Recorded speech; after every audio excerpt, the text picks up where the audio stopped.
নাকি এখানে? প্রচণ্ড রাগ নিয়ে জোরে চিৎকার দিয়ে বলল, এইবার আমি শেষ, এইবার আমি হালাল হয়ে যাব। আমি আর মেঘা দুইজনই চমকে উঠলাম কেয়ার রূপ দেখে। আমার কলিজা শুকিয়ে গেল। আজকে ওর চেহারা আরো ভয়ঙ্কর দেখা যাচ্ছে। জীবনে এই প্রথম মনে হয় এত রেগে উঠেছে।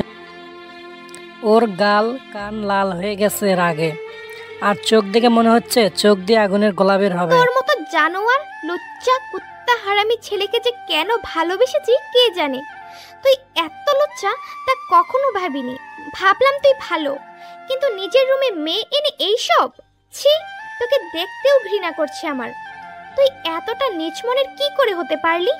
ভার্সিটিতে তো একদম সাধু হয়ে থাকতে, কিন্তু ভেতরে ভেতরে যে এতটা খারাপ তা ভাবিনি।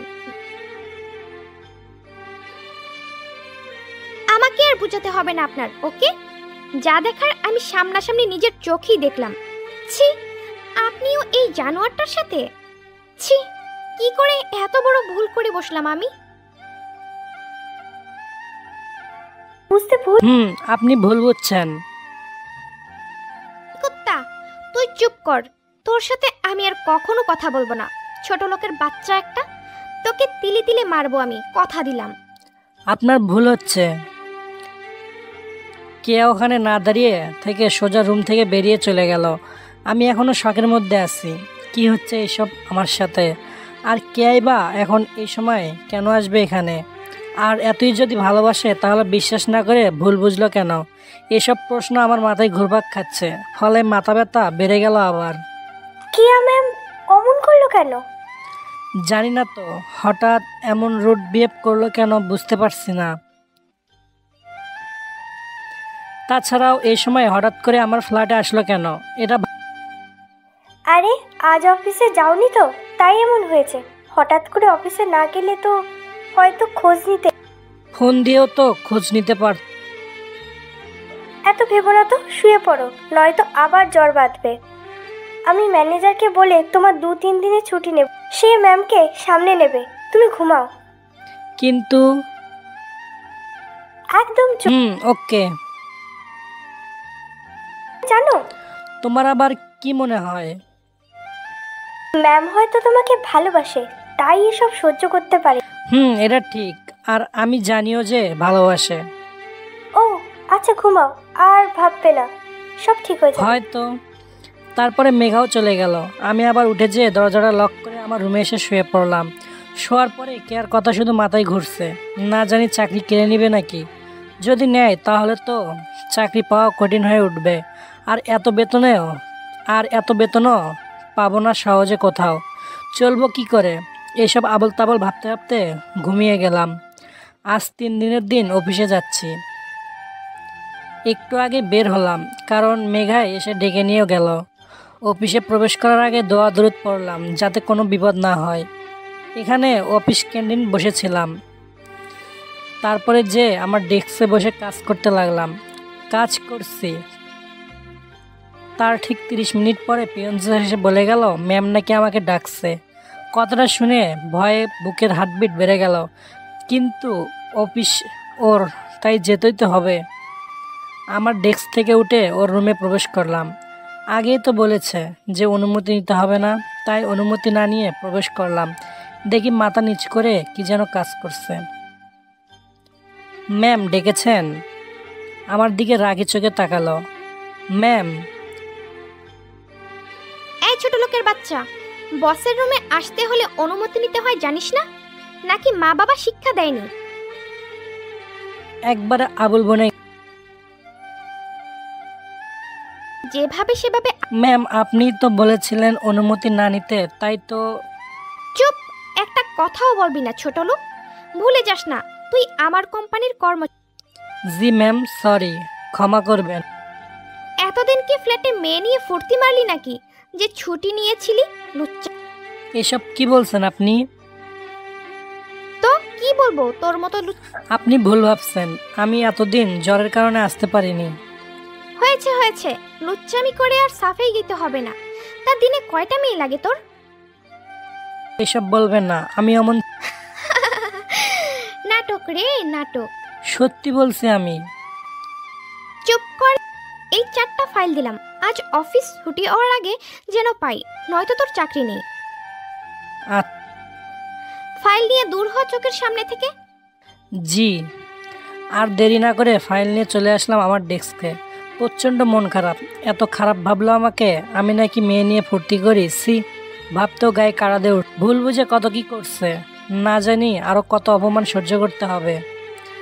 কেয়া হয়তো ফাইলগুলো ঠিকঠাক মতো দেখেনি, কারণ ফাইলগুলোতে তেমন কাজ নেই, একটু করে কাজ আছে।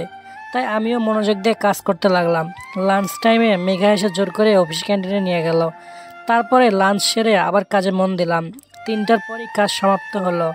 আমি আর দেরি না করে ফাইল নিয়ে দরজা খুলে প্রবেশ করতে যাব, তখনই কেয়ার কথাগুলো মনে পড়লো। তাই আগে অনুমতি নিয়ে তারপরে কেয়ার টেবিলে যেয়ে ফাইল কয়টা রেখে দিলাম। কেয়া বড় বড় করে চোখ করে তাকিয়ে আছে, কারণ ও হয়তো ভাবছে এত তাড়াতাড়ি ফাইল কমপ্লিট করলাম কিভাবে। ম্যাম, এত ভাবতে হবে না, ফাইলগুলো তেমন কাজ ছিল না, তাই তাড়াতাড়ি হলো, নয়তো আজকে হতোই না। এখন আসি ম্যাম, আসসালামু আলাইকুম। কেয়া আর কোনো কথা না বলে ফাইল দেখতে লাগলো। আমি আমার ডেস্কে চলে আসলাম। এভাবে 4 মাস কেটে গেল। এতদিনে আমি আর মেঘা অনেক ভালো বন্ধুতে পরিণত হয়েছি। এখন আগের মতো তুমি বলি না, তুই করেই বলি সব কথা। এতে দুজনেরই ভালো লাগে। তবে মেঘা মাঝে মাঝে ভুল করে তুমি বলে ফেলে। একটু পরে দুজনে হাসিতে ব্যস্ত হয়ে পড়ি। আর কেয়ার কথা কী বা বলবো, এতদিনে যা বুঝলাম যে ওর মনে আমার জন্য শুধুই ঘৃণা আর ঘৃণা। আমাকে বোঝানোর কোনো সুযোগ দেয়নি। আর ও যে বড়লোক বাপের দেমাগি মেয়ে, তার প্রমাণ করে দিয়েছে। কোনো উপায় বাদ রাখিনি আমাকে অপমান অপদস্থ করার। সবসময় আমার সম্মানহানি করার চেষ্টা করত, কিন্তু পেরে ওঠেনি আমার সততার কাছে। সামান্য ভুলের জন্য এমন রিয়েক্ট করতে যে আমি তার পুরো সম্পত্তি হজম করে ফেলেছি। আর হ্যাঁ, একটা খুশির খবর, আমি একটা বাইক কিনেছি আমার টাকা প্লাস বাসা থেকে টাকা নিয়ে। কারণ বাসার সবাই জানে আমি বাইক কিনবো, তাই আর না করেনি, R15 কিনেছি। এখন প্রতিদিন সকাল করে মেঘা আমার সাথে যায় আর বিকেলে আসার সময় আমার সাথে আসে। মেঘার মা বাবা অনেক ভালো, ছোট একটা বোন আছে, এবার ক্লাস 9-এ উঠেছে। ওর নাম রিয়া। অনেক ইয়ার্কি করে, আর আমিও কি কম যাই নাকি। আমিও প্রচুর মজা করি ওর সাথে। প্রতি শুক্রবারে দুপুরে বিরিয়ানি খাওয়া হয় ওদের বাসায়, অনেক টেস্টি। ফারিয়ার মা বাবার সাথে খুব ভালো একটা সম্পর্ক।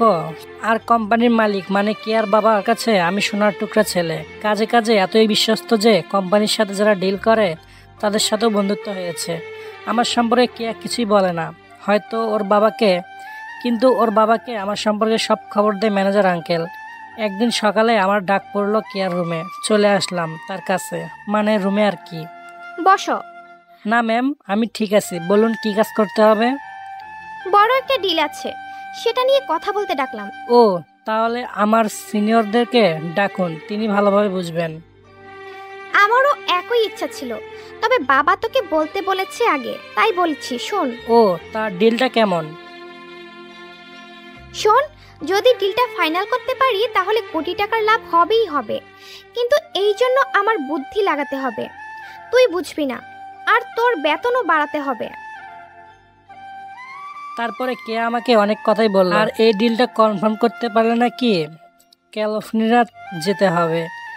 হা, এই সুযোগ হাতছাড়া করতে পারবো না। সরি, আপনারা দেশে থাকেন, আমি আমেরিকা থেকে একটু ঘুরে আই।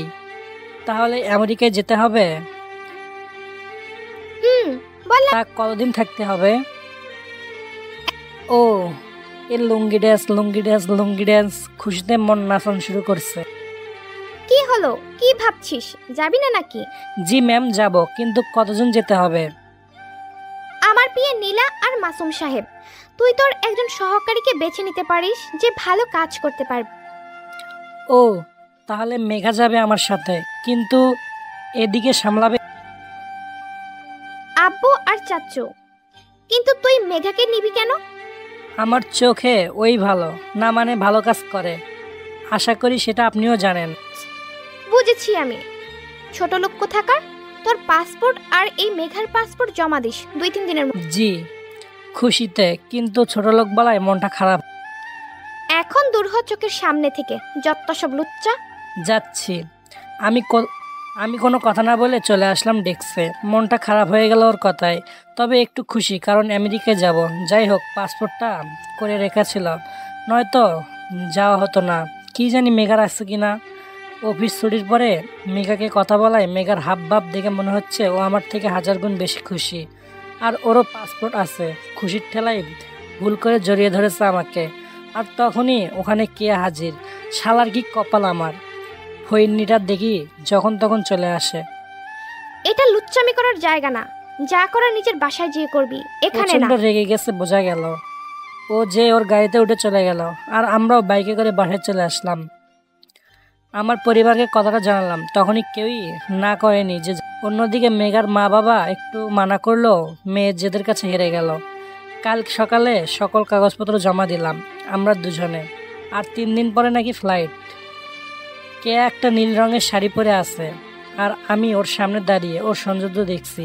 হালকা মেকআপ করা, চুলগুলো ছেড়ে দেওয়া আছে, বাতাসে উঠছে, কানে ছোট দুল, টানা টানা মায়াবী চোখ, ঠোঁটে হালকা গোলাপি লিপস্টিক। এক কথায় অপূর্ব সুন্দর লাগছে ওকে, চোখ ফেরাতেই পারছি না। কে আস্তে আস্তে আমার কাছে এসে, এই আদর করবে না তোমার বউকে? করো না একটু আদর। আমার হাত নিয়ে ওর কোমল পেটে স্পর্শ করলো। কেমন জানি লাগলো আমার, মনে হচ্ছে তোলার উপর হাত রেখেছি। তারপরে আমাকে জড়িয়ে ধরে আমার গালে চুমু দিল। তখন ওর মুখের ওপর কিছু চুল আসলো বাতাসের জন্য। আমি হালকা ফু দিয়ে চুলগুলো সরিয়ে দিলাম। পাগলিটা তখনই ওর আর আমার 4 ঠোঁট এক করে দিল, পাগলের মতো করে দিচ্ছে আমার ঠোঁটে। আমার দম বন্ধ হয়ে যাওয়ার মতো অবস্থা। যখনই দম বন্ধ হতে লাগলো তখনই লাফ দিয়ে উঠলাম। কপাল ভালো স্বপ্ন ছিল, নয়তো মরেই যেতাম। কিন্তু আজকে হঠাৎ ওকে নিয়ে কেন দেখলাম স্বপ্ন, তাও আবার এত রোমান্টিক স্বপ্ন। ঘরের দিকে তাকিয়ে দেখি 5টা বাজে। তার মানে আর দেরি না করে তাড়াতাড়ি করে নামাজ আদায় করলাম। তারপরে গোসল করলাম যাতে একদম ফ্রেশ মনে হয়, নয়তো বিমানে যদি ক্লান্ত ক্লান্ত লাগে, তাই আর কি। গোসল শেষে একটা ট্রাউজার আর গেঞ্জি পরে একটা ডিম ভাজি করলাম আর প্যাকেটের দুধ গরম করলাম। বেশি কিছু খাওয়া যাবে না। খাওয়া শেষ করে উঠছি, তখনই মনে পড়লো যে ফ্লাইট তো রাত 11টায়। আমি এখন এত তাড়াহুড়া করলাম কেন? দুঃখে আল্লাহ রহম করো আমার উপর। স্বপ্নটা দেখার পর থেকেই এমন হচ্ছে, ধ্যাত ভাল লাগে না। যাই হোক, 8টার সময় আবার গোসল করলাম। এটা কিন্তু শীতকাল না। তারপরে হালকা খাবার খেয়ে নিলাম। রেডি হয়ে ব্যাগে জামা মেঘার ফ্ল্যাটে গেলাম। তখন সময় 9:30। যে দেখি মেঘাও তৈরি। বাহ, ওকে তো দারুণ লাগছে। হলুদ রঙের একটা 3 পিস পরেছে। আঙ্কেল আন্টিকে সালাম জানিয়ে বিদায় নিলাম। ফারিয়ার সাথে দেখা হয়নি, কারণ ও নাকি 2 মাসের জন্য ওর নানি বাড়ি গেছে। তাও আরও 16 দিন আগে বাচ্চা গেছি মই। আমাদের এখান থেকে এয়ারপোর্ট পৌঁছতে 10:10 হয়ে গেছে। ওখানে যেতেই তো আমি অবাক, কারণ কেয়া সত্যি নীল রঙের শাড়ি পরেছে। অসম্ভব সুন্দর লাগছে, যেন কোনো নীলপরি মাটিতে নেমে এসেছে। তবে পেট দেখা যাচ্ছে, কিন্তু ওর চেহারার মায়াটা যেন আমাকে টানছে ওর কাছে। পরক্ষণেই সব কিছু গুলিয়ে গেল। কারণ হলো কেয়ার পাশে থাকা মেয়েটা। আমি কাছে যে বড় ধরনের একটা শখ খেলাম, কারণ এই মেয়েটা পুরো একটা মাগি। কিন্তু এই মাগিটা এখানে কি করছে? আমি কাছে যেতেই মেয়েটা আমাকে চিনে ফেললো। আর হ্যাঁ, ওর নাম তো বললামই না, ওর নাম নিশি। পাক্কা শয়তান একটা মেয়ে। আরে আরে, নীলা না? আমাকে কেমন আছো? জি আলহামদুলিল্লাহ, ভালো। আপনি? আমিও ভালো। অনেকদিন পরে দেখা হলো। তা এখন কোথায় থাকো? কি কোনো কাজ করছো নাকি? আর এখানে এই সময় কি করছো?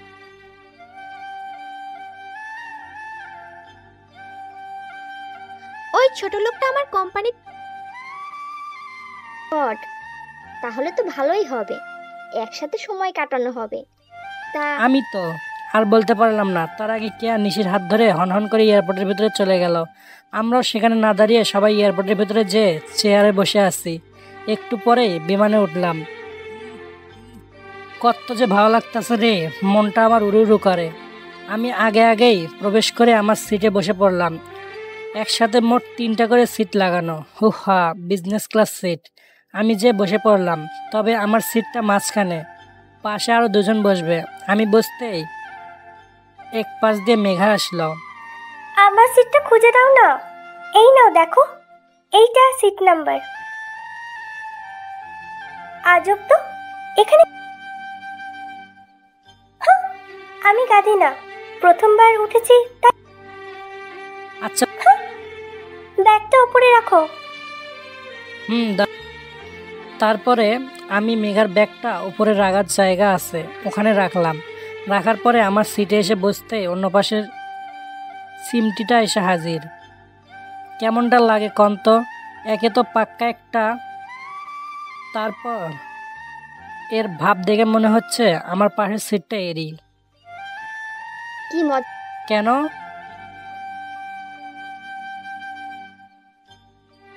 সিটটা আমারই। কত খারাপ। বসে পড়ুন তাহলে, আর কি করার। তোরে এক লাত্তি দিয়ে ফালাই দেবো শালি অভদ্র, মনে মনে বললাম। ফালতু মেয়েটা বকবক করতে করতে বসে পড়লো। বসার পরে বকবক করতে আসে, একদম অসহ্য লাগছে। একটু পরে কেয়া সহ মাসুম সাহেব আর কেয়ার পিয়ে আসলো। আমার পাশের দিকে সিটে বসলো তিনজন। মাসুম সাহেব বসলো উইড্রো সিটে, মাঝখানে পিয়ে আর এই পাশে কেয়া। এখন একটা ব্লেজার পরে আছে, তবে দেখতে অপূর্ব লাগছে এখনো। কিন্তু এদিকে এই মেয়ে মানে নিশি বকবক করতেই আছে আর একটুতে শরীরে হাত দিচ্ছে, গাল টানছে, কিছু বলতেও পারছি না। বসে থাকার 15 মিনিট পরে স্পিকারে বলা হলো যে এখন বিমান টেক অফ করবে। তখন যে যার মতো বেল্ট বেঁধে নিলাম। যদিও আমার ভয় লাগছিল না, আর নিশির মতিগতি দেখে মনে হচ্ছে এর আগেরও সফর করেছে বিমানে। কিন্তু এখন মেঘার অবস্থা দেখার মতো, ওর ভয় একদম চুপসে গেছে। হঠাৎ আমার হাত জোরে চেপে ধরলো আর চোখ বন্ধ করে আছে ভয়ের ঠেলায়। আমার প্রচুর হাসি পাচ্ছিল তখন। হঠাৎ কেয়ার দিকে নজর পড়তে আমার হাসি উড়িয়ে গেল। আবারও রাগের চেহারা চোখে পড়লো, মনে হচ্ছে খুব রেগে আছে। দাঁতের সাথে দাঁত চেপে রাগের দৃষ্টিতে তাকিয়ে আছে আমার দিকে। আর এই শয়তান মাইয়া একটুতেই আমার গাল টানছে, কাঁধে মাথা একেবারে অসহ্য। 10 মিনিট পরে উঠে গেল বাথরুমে চোখে মুখে পানি দিতে। আর তখনই কেয়া ওর সিটে এসে বসে পড়লো, নিচের সিটে বসলো। আমি তো শুধু বড় বড় চোখে তাকিয়ে আছি কেয়ার এমন কাণ্ড দেখে। আমার এমন তাকানো দেখে হাতে চিমটি কাটলো কেয়া। তখনই চোখ নামিয়ে নিলাম। একটু পরে নিশি বাথরুম থেকে বের হয়ে এসে অবাক, কারণ ওর জায়গা তো কেয়া বসে আছে। ওই, তুই এখানে কি করছিস? তোর সিট মানে কি? আমার ওখানে ভালো লাগছে না, বাল। না ওঠ, আমার সিট এটা। প্লিজ দোস্ত, যা না। যা শোনা বান্ধবী।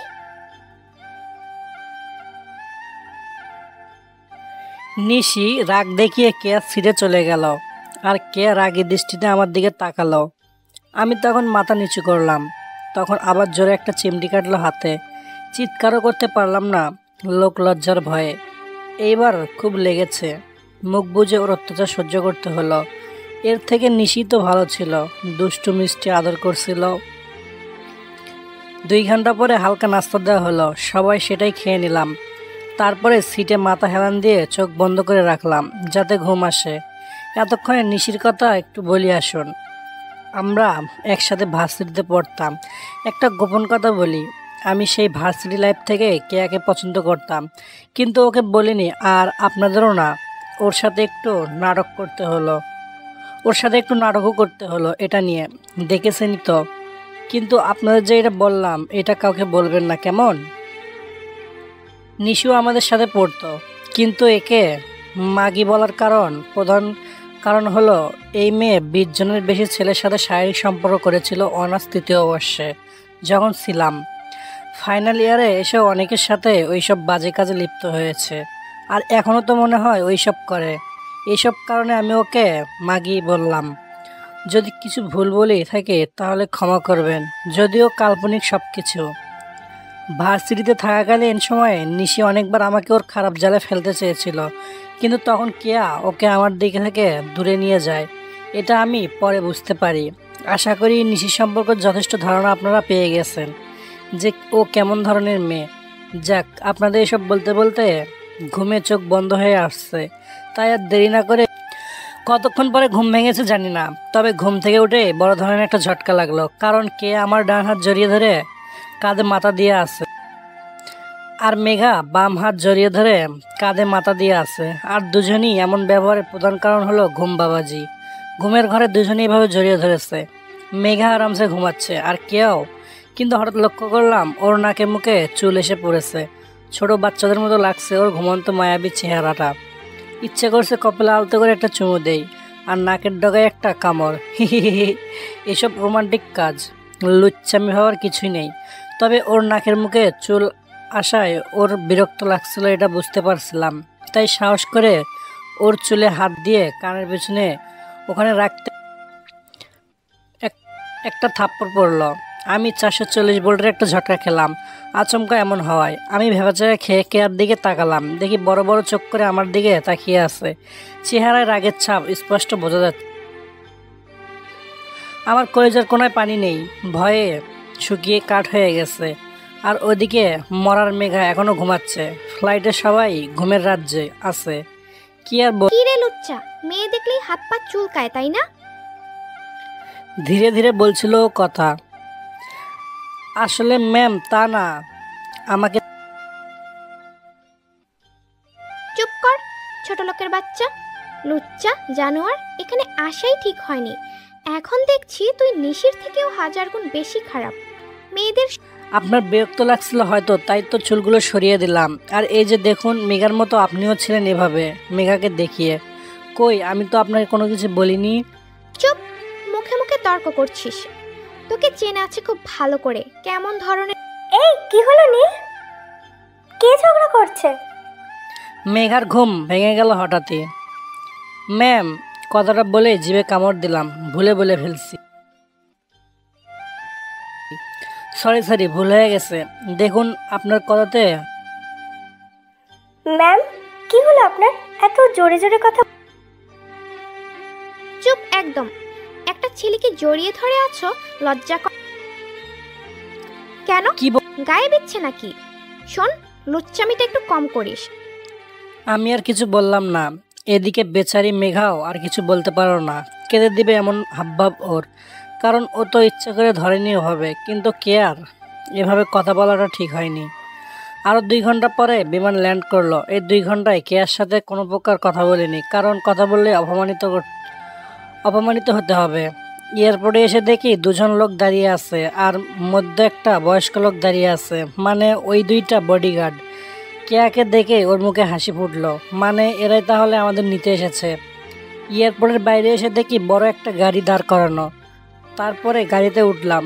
মোট 8 সিটের গাড়িটা। পেছনের সিটে আমি আর মেঘা, আমাদের সামনের সিটে নিশি, কেয়া আর ওর পিয়ে। ড্রাইভারের কাছে মাসুম সাহেব বসলো। যাদের সাথে এয়ারপোর্টের কথা হলো তারা সামনের গাড়িতে আছে। একটু পরে গাড়িটা একটা বড় এবং ভালো মানের 7 স্টার হোটেলে দাঁড় করালো। সবাই গাড়ি থেকে নামলাম। ওই 3জন লোক দেখছি আগে থেকে ওখানে উপস্থিত। ওরাই ভিতরে নিয়ে যেয়ে রিসেপশন থেকে চাবি নিয়ে লিফটে উঠে 8 তলায় চলে আসলাম। আমাদের জন্য মোট 3টা রুম ব্যবস্থা করা হয়েছে। একটাতে থাকবো আমি আর মাসুম ভাই, অন্যটাতে কেয়া আর নিশি, আর শেষেরটায় মেঘা আর পিএস সিমি। ওর নাম সিমি। যাই হোক, আমরা যখন আমেরিকাতে পা রাখি তখন প্রায় সন্ধ্যা ছিল, তাই আজকে কোনো কাজ নেই। আজকের দিনটা রেস্ট। যে যার মতো রুমে যেয়ে গোসল করে ফ্রেশ হলাম। মেয়েগুলো কি করছে কে জানে, ওরা তো এমনিতেই পচা। মজা করলাম কিন্তু। রাতে খাওয়ার অর্ডার দেওয়ার 10 মিনিট পরে খাবার চলে আসলো। তেমন কিছু অর্ডার করিনি আমি। পিৎজা অ্যান্ড স্যান্ডউইচ আর অরেঞ্জ জুস তো থাকবেই। সে যাই হোক, খাওয়া দাওয়া করে ওই দিনের মতো শুয়ে পড়লাম। পরের দিন 4টার সময় মিটিং ফিক্স হলো। আমরা সময় মতো মিটিংয়ে বসলাম। আমরা সেখানে মোট 8 জন ছিলাম। আমরা 5 জন আর ওদের অফিসের 3 জন সাদা চামড়ার লোক। কোনো বডিগার্ড নেই। আর নিশিকে তো রুমে রেখে এসেছি। 1 ঘন্টা যাবৎ মিটিং চললো, তারপরও কোনো কাজের ডিল ফাইনাল হলো না। মেজাজটাই গরম হয়ে গেল সবার। কিন্তু তারপরও দাঁত বের করে একটা ভেঙচি দিতে হলো সবাইকে। কালকে নাকি মিটিং হবে। দূরও। সবাই আবার হোটেলে চলে আসলাম। এসে রুমে না যেয়ে সবাই 18 তলায় আসলাম, কারণ সেখানে নাকি ছোট একটা বার আছে। জুস, অ্যালকোহল সব পাওয়া যায়, কিন্তু আমাদের কারোই নেশা করার কোনো প্রকার শখ নেই। সবাই অরেঞ্জ জুস খেলাম, কপাল ভালো ছিল তাই তাতে কোনো অ্যালকোহল মেশানো ছিল না, নয়তো সবাই এখানে উল্টে পড়ে থাকতাম। আমি 2 গ্লাস পান করেছি, ভালো লেগেছিল তাই। মেঘা সবসময় আমার পাশাপাশি থাকছিল, এতে কেয়ার রাগের চেহারাটা দেখা গেছে, কিন্তু আমি ওকে দেখে রাখবো এমন আদা করেছি মেঘার মা বাবার কাছে, তাই ও রাগলেও আমার কিছু করার নেই। মেঘা আরও একটা নাম ছিল ঐশী, ওর মা বাবা ঐশী বলে ডাকে, তবে আমার মেঘা বললে অভ্যাস হয়ে গেছে, তাই ঐশী ডাকি না আমি। সেখানে থেকে মনটা ভালো হলো সব, কিন্তু মনে হচ্ছে আরও কিছু সময় পরে সবাই একসাথে লিফটে করে 8 তলায় চলে আসলাম। ততক্ষণে সন্ধ্যা নেমেছে, কিন্তু আলোর জন্য মনে হচ্ছে না যে সন্ধ্যা লেগেছে। আমাদের রুমের দিকে যেতেই দেখি একটা সাদা চামড়ার কিউট পোলা নিশির রুমের কাছ থেকে জামার বোতাম লাগাতে লাগাতে আসছে, আমাদের পাশ দিয়ে গেল। আমার আর কেয়ার মনে সন্দেহ জেগে উঠল। তখন একজন অন্যজনের দিকে তাকালাম, সবাই একসাথে আছি আমরা, মানে আমি, কেয়া, মেঘা, মাসুম আর সিমি। কেয়া যে রুমের দরজা খুলতে দেখলো লক করা নেই, তাই রুমে প্রবেশ করলাম। আমাদের মানে কেয়া আমার সাথে সাথে ওই 3 হাদারামও আসলো। একটু সামনে যেতেই সবার চোখ বড় বড় হয়ে গেল, আর মেঘা একটা চিল্লানি দিয়ে চোখ বন্ধ করে আমাকে জড়িয়ে ধরলো। শালার সব কিছুর মধ্যে আমারই বিপদ হবে, না জানি কে এবার কি করে। রুমের মধ্যে একটা সাদা চামড়ার লম্বা, মানে দেখতে অনেক সুন্দর ছেলেটা জামা কাপড় পরছে, আর নিশি মেয়েটা বিছানায় মাত্র 2টা কাপড় পরে আছে। মেয়েরা যে কাপড় ভেতরে পরে শুধু সেই 2টা। কতটা নির্লজ্জ মেয়ে তাহলে! আমাদের সেখানে দেখে তার কোনো মাথা ব্যথা নেই, আমাদের সামনে দিয়ে ওর কাপড় নিয়ে বাথরুমে চলে গেল ওভাবে। আমাদের সবার চোখে ডিমের মতো বড় বড় হয়ে আছে, আর মেঘা তো জোরে একটা চিল্লানি দিয়ে আমাকে জড়িয়ে ধরে আছে। এটা দেখে কেয়া নিচের দিকে তাকিয়ে আমার দিকে তাকিয়ে আছে, আর প্রচণ্ড রাগে কটমট করে তাকিয়ে আছে আমার দিকে, মনে হচ্ছে সব দোষ আমিই করলাম। আর মেঘাও বলিহারি, প্রায় সময় ওর জন্যই বাস খেতে হচ্ছে। বাল কেমনটা লাগে! ওইদিকে কেয়া চোখ আমি তখনই মেঘাকে ছাড়িয়ে হনহন করে আমার রুমে চলে আসলাম, আর পেছনে মাসুম সাহেব আসলো। সবাই অনেক লজ্জা পেয়েছে নিসির এমন কি মেয়ে রে বাবা, একদিনও হলো না আসার, আর একসাথে 2টা ছেলে জোগাড় করে নিল। সি, ভাবতে লজ্জা লাগছে। মেঘা আর সিমি নিজের রুমে চলে গেল।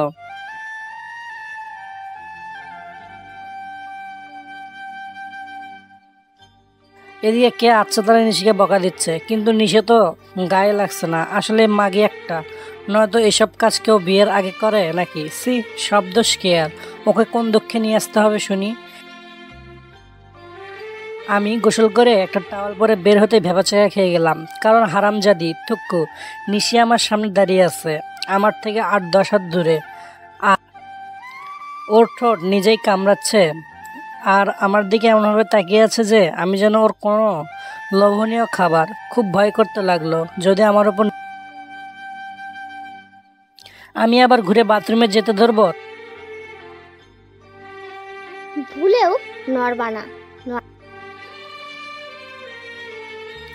কি হায় আল্লাহ, মেয়ে বলে কি! এর লজ্জা শরম কিচ্ছু নেই। Wow, you are looking so hot and sexy. তোমাকে কাঁচাই। ওই কুত্তি, কি বাজে বলিস! যা বলছি এক্ষুনি রুমে যা, নয়তো মেরে পুঁতে রাখবো। কিন্তু যাচ্ছি, তবে আমার দিকে তাকিয়ে বলল। একটা থাপ্পড় মারার পরে এসব কথা হলো। তারপরে নিশি চলে গেল, আর আমি হাঁপ ছেড়ে বাঁচলাম। তবে ওর শেষের কথা ভয় লাগছিল, সত্যি সত্যি আমার উপর হামলা চালায়, আল্লাহ। আর তুই ছোট লোক লুচ্চা, নিজের শরীর ওই মেয়েটাকে দেখাতে ভালো লাগছিল তাই না? একদম রেগে গেছে, কথা শুনে বোঝা যাচ্ছে। আমি তো আবার বাথরুমে যেতে লাগছিলাম, কিন্তু ওর কথায় আর পা ধাপ।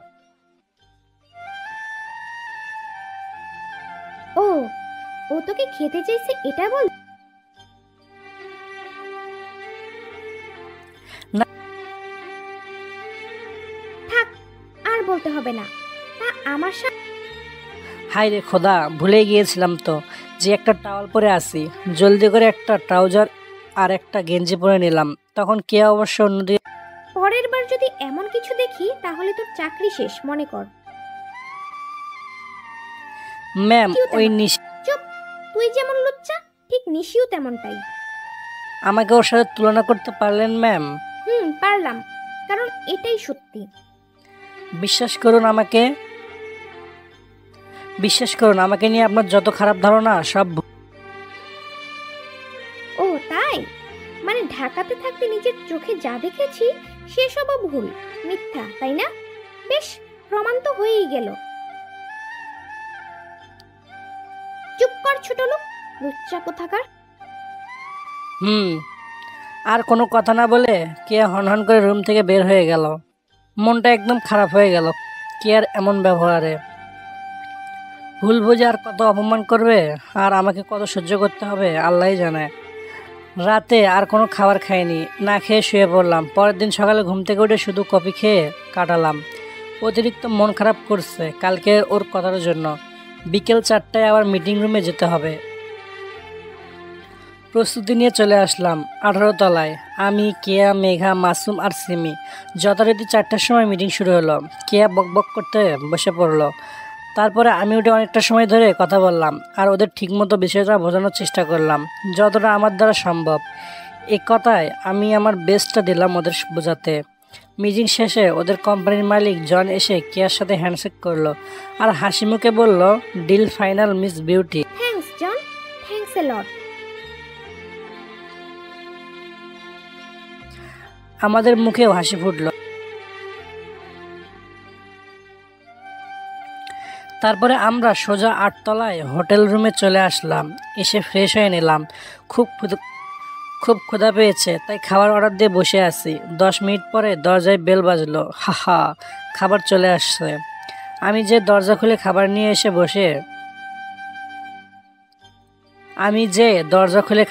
এসে বসাই। পিৎজা অ্যান্ড বার্গার গিলতে লাগলাম, থুক্কু খেতে লাগলাম। 2টা বার্গার, খুব টেস্ট। আরও একদিন কাটালাম হোটেলের মধ্যে, মোট 3 দিন কাটলো। চতুর্থ দিনের দিন সবাই বায়না ধরলো বাইরে ঘুরতে যাবে, কারণ এদেশে দেখার মতো অনেক কিছু আছে। অনেক পার্ক, চিড়িয়াখানা রয়েছে যার সৌন্দর্য অনেক বেশি। তবে আমাদের দেশের মতো সবুজ শ্যামল না। খুব মিস করছিলাম প্রিয় মাতৃভূমিকে। সবাই রেডি হয়ে বেরিয়ে পড়লাম আমার রুম থেকে। বের হতেই নিশির সাথে দেখা। আমি কালো রঙের প্যান্ট আর শার্ট পরেছি। ওয়াও, ঠোঁট কামড়িয়ে বলল, ও থ্যাংক ইউ। আমাকে দেখতে কেমন লাগ? সুন্দর।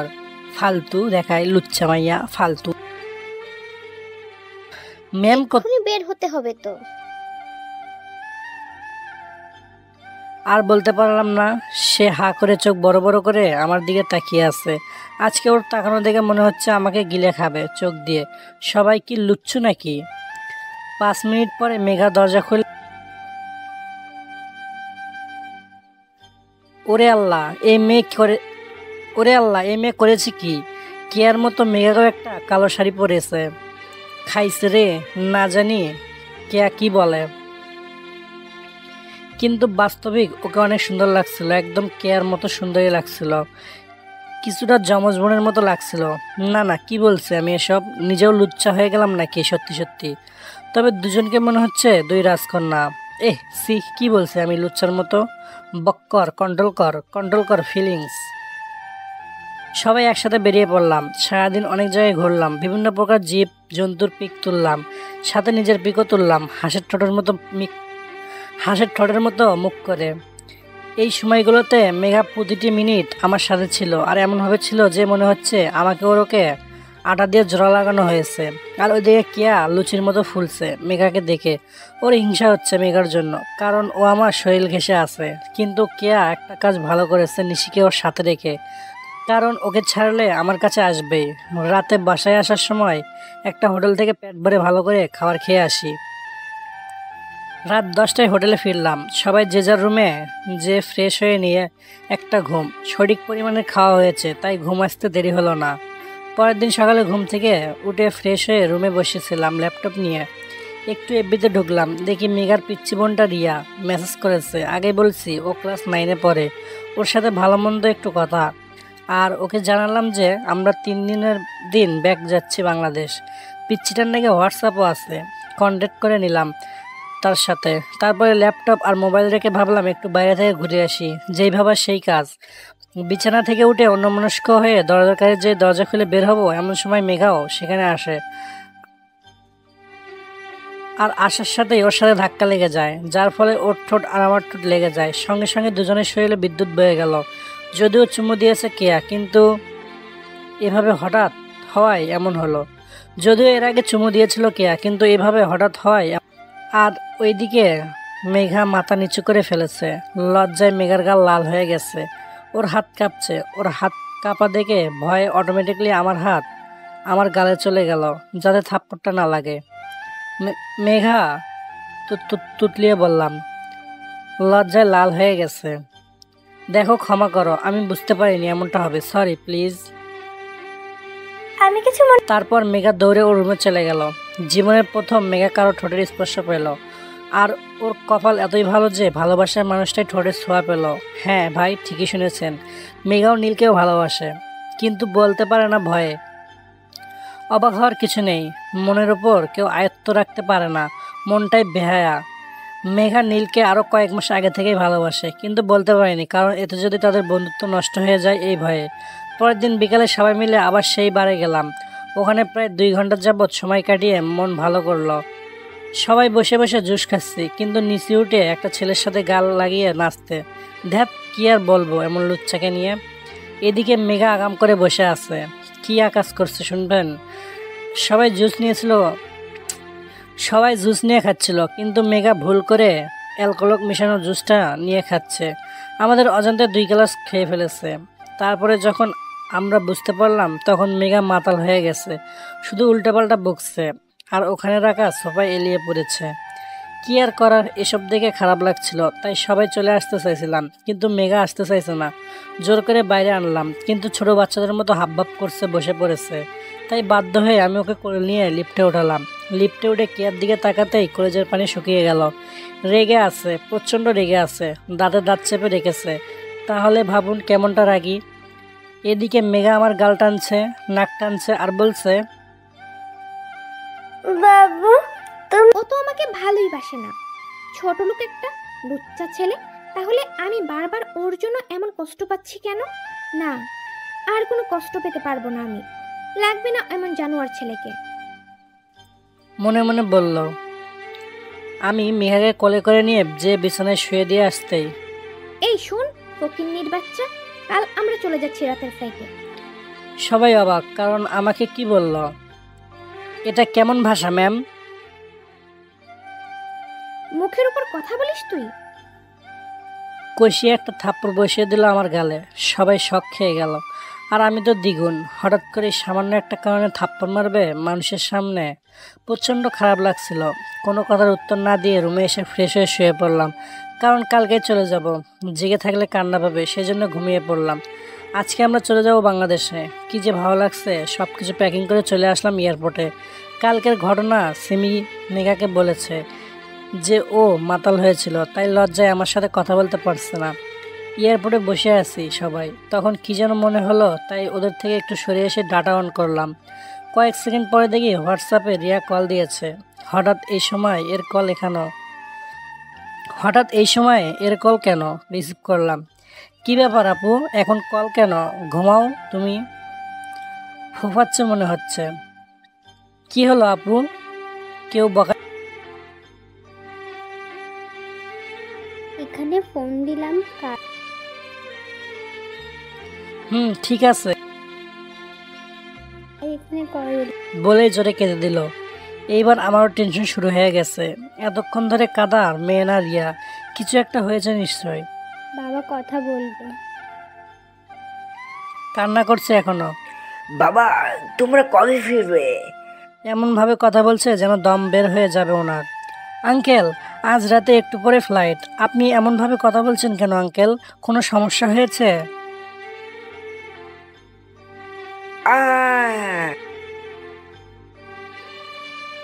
মনে হচ্ছে খুব কষ্ট হচ্ছে ওনার।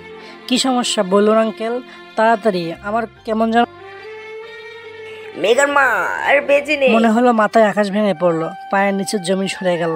লাইফের সব থেকে বড় ব্যাড নিউজ এটা। আমি পুরো স্তব্ধ হয়ে গেলাম। এখন মেঘার কি হবে?